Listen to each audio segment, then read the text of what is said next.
In today's world where social media dictates how lives are lived, where clicks, selfies, shares, and likes have become the most important indicators of what is necessary, and millions weave in their hearts the fabrics of their very existence solely from the material spawned in reels, shots, photos, and viral clips. It would seem like all of human existence is perfectly captured in the magic of mobile devices and the machinations of modern technology. Our fickle minds are being asked to think and reimagine a world where it is all about the I. And then the question becomes, where is the place for the milk of kindness? Where is the place for patriotism? Where is the place for service that is for God and country? Here are some of the things that we are going to be talking about today on the show. It's on this beat that I welcome you to Channels Beam, where curiosity meets conversations, taking us a step further into the future that we desire. I'm Sunas Nathaniel, and on today's episode of the show, we're going to be looking beyond clout as to where and how social media and tech can be able to facilitate humanitarian services and then help us become more patriotic as to move the nation forward. I won't be doing this alone. Joining me here to do justice to this show and to answer some of these questions that we have is Miss Salma Salisu, who is a multi-award-winning humanitarian who currently serves as founder of the Mayor Salis Entrepreneurship and Vocational Empowerment Foundation. And then we also have joining us here also in the studio, Mr. DK Chukwumerije, who's a renowned spoken word and performance poet and author and founder of the DK Chukwumerije Center, a civic and social organization for developing rational and ethical patriotic Nigerians. You're welcome to the show. Thank you for having me. Good afternoon, Mr. Thank Nathaniel. you for having me as well. A pleasure to be here. All right. Now let's get into the discussion. Let me start with the lady. There's this quote you have, which is what was very fascinating when I saw it. It said, Nigeria owes us nothing, and we owe Nigeria everything. Yes. What is the motivation behind, this slogan that seems to be what you work with? Okay. Thank you for that question, Mr. Nathaniel. Actually, I am an innate humanitarian, and my experience over the years has made me to come up with some quotes, not just that one. So recently, I had an encounter with a humanitarian service that I rendered. So while I was thinking about it, the way I felt about it, and it brought me back to how Nigeria is feeling right now as a country, as a piece of land. Not the way we see it, not as a nation. Let's look at Nigeria as a piece of land. This is a country, this is a piece of land, no natural disaster. We do not have any form of natural disaster or whatsoever. We have abundance of natural resources. We have even the grasses in Nigeria, they are medicinal. So I am a PhD student. I'm currently working on some probiotic, which I got just from, local rice in Nigeria. And looking at the climate condition, we have a perfect weather. So with all of this that Nigeria has given to Nigerians, just because of lack of a good character, just because of mismanagement, just because of greed, we thought, instead of us to explore all of this to our advantage, we mismanage all of this, then we turn around to say Nigeria is a bad country. If we are to look at this critically, between Nigerians and Nigeria, who is actually bad and who is owing who? Nigeria has given Nigerians everything. And Nigeria, it is time for Nigerians to know that it is time for them to giving back to Nigeria as a nation. That's a very beautiful way to put it. And, it reminds me of when he says, do not think of what your country can do for you, and just think about what you can do for your country. Let's take it now to Mr. DK. Patriotism is one of the major things that the DK Chukwumerije Foundation is been all about for a while. Now let's ask ourselves, at this moment in our history, how would you rate the patriotic nature of Nigerians at this moment? Thank you for the question, very relevant. Yes, patriotism is one of the things that we preach at the DK Chukwumerije Center. And we think that the patriotism levels are very low in the country at the moment. A lot of people do not feel patriotic. And what we do at the center is to interrogate why and to try and develop solutions to that. One of the things we've realized is that you cannot be patriotic to a nation you don't know, you don't understand. Patriotism is to the nation, it's not to the government, it's not to people. So the nation must have a personality, a persona. You must know the values and the ideals of the nation so you can have loyalty towards those ideals. And because these ideals and values have not been properly articulated over the years, people don't know what it means to be Nigerian. They don't know what is Nigeria.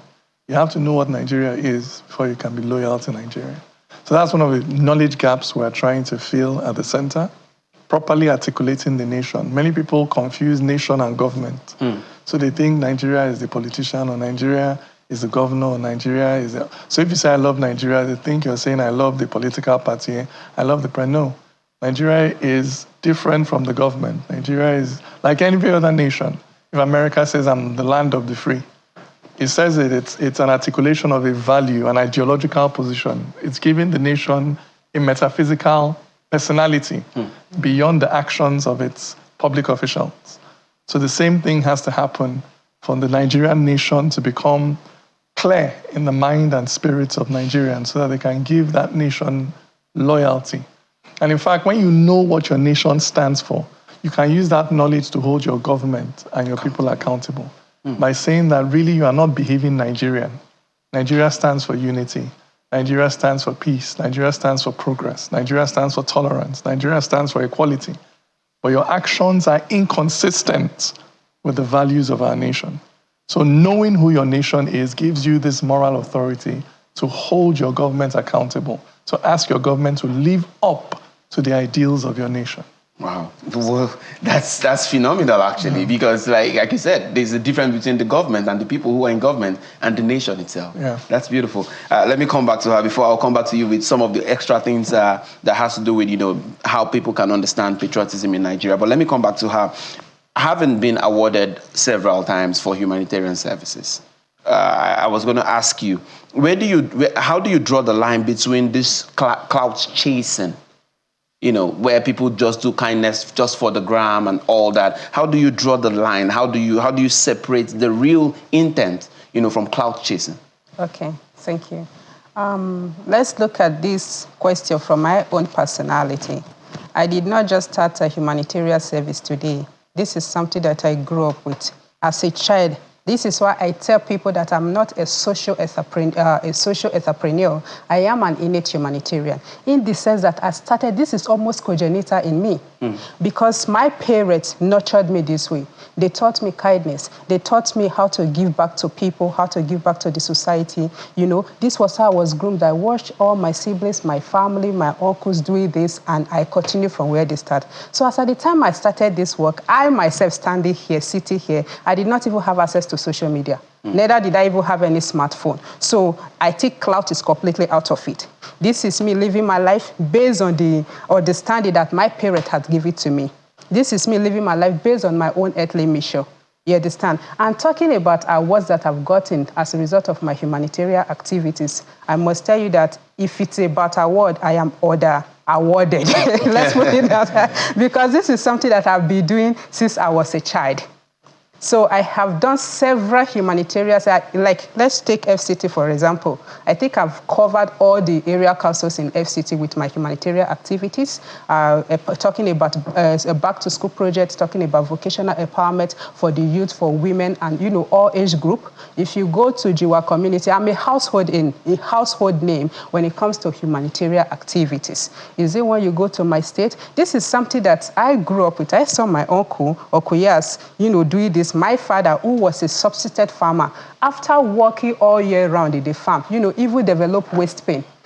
Pardon me, I'm the farmer's daughter, please. After working all year round in the farm, he will still bring out his farm produce, split it, and take it to the palace of the, the king. Please, I want you to give this to the underprivileged, the indigent, the widowers. I saw him doing all of this. My mother from nowhere will bring a complete stranger simply because this person is in need and tell us to take this person as our own so that we give the person hope, so that, just to encourage this person.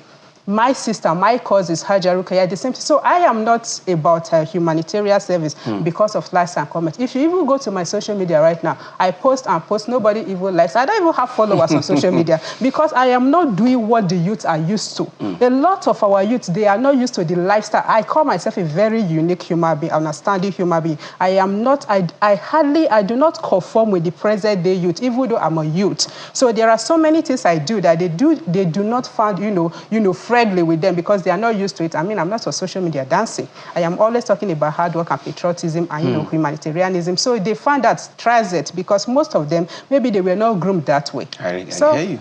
All right. You just heard what she said. The question is, why do we think that some of these things like the father going to the farm, why do we think that those kind of principles are almost missing in today's world? Let's start from that. Yes. I mean, I like what she said, the fact that really you shouldn't live your life chasing likes on social media.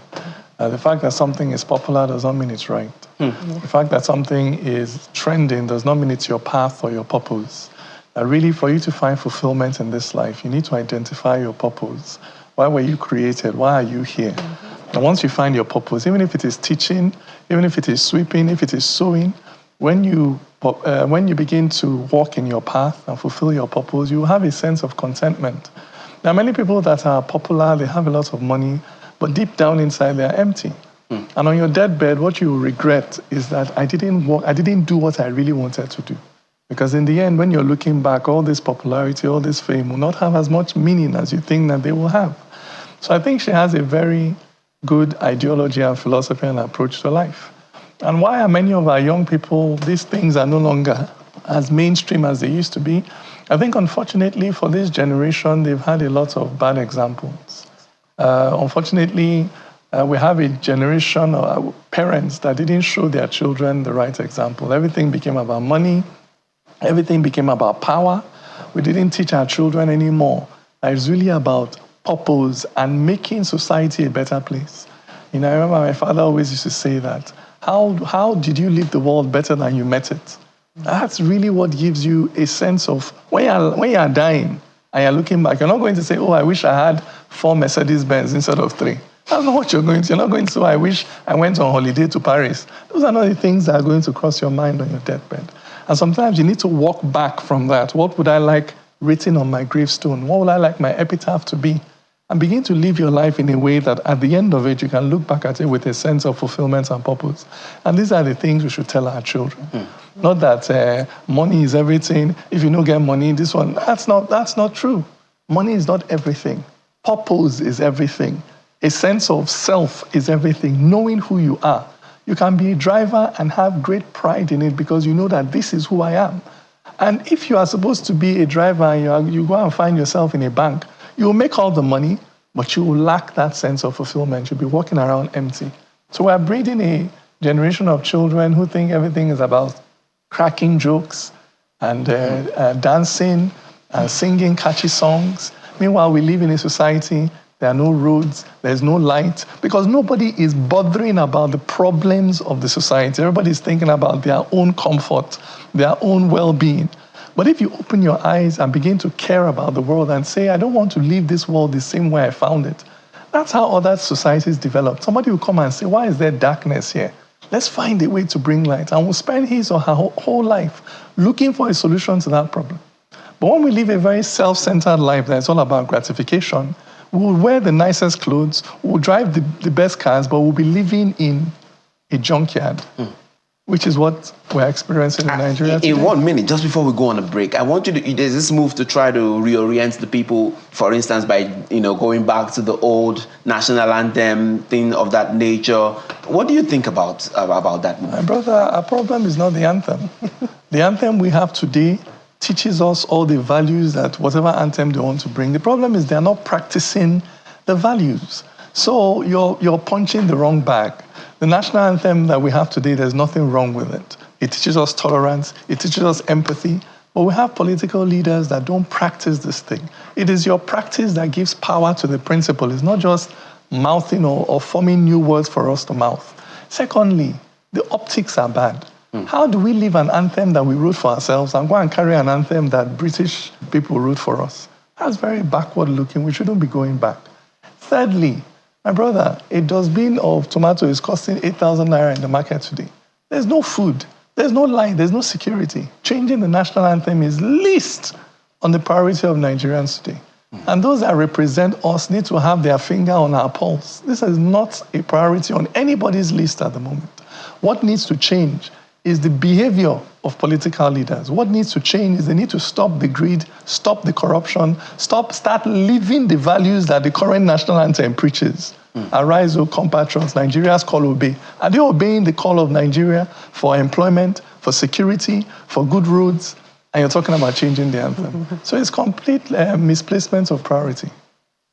All right, wow. We're going to be going on a break at this time. And then when we return, we're going to be probing further into how we can, how pure humanitarian services and patriotism can enable Nigeria get to its full potential. Don't go away. Stay with us. Welcome back. You're still watching Channels Beam, coming to you live from our studios in Abuja. Ms. Salma Salisu and Mr. Dike Chukwumerije are our guests today, and we're still looking at using social media and technology to facilitate humanitarian services and increase patriotism in Nigeria. I'm going to come to you, Ms. Salmat. You see, you've not been so big, like you said, on social media and all that, but these things play a role, right? Yes. I was going to ask you, how do you leverage technology, leverage social media, and, to pull off some of these projects? I mean, for instance, if you're taking somebody to India for a treatment and all that, how do you blend this so that people can, either support, people can either see what's going on? How do you blend all that? Thank you so much for this question. You see, it's the orientation that we have in this country. This is why the youth, or maybe Nigerians, do not understand that technology is beyond likes and comments. So, in a country like ours, where we have, diverse challenges and immense opportunities, we have to leverage technology to promote humanitarian activities. I see it as a transformative opportunity.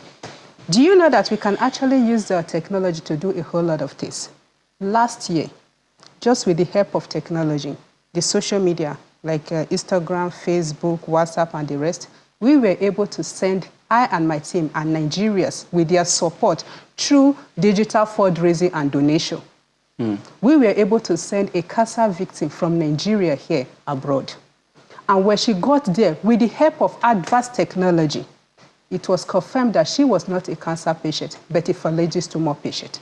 Treated and discharged and came back home. This is not just the only case. There are so many things we can use. We can use technology to promote even education. Today you have e-learning, where classes are taken online.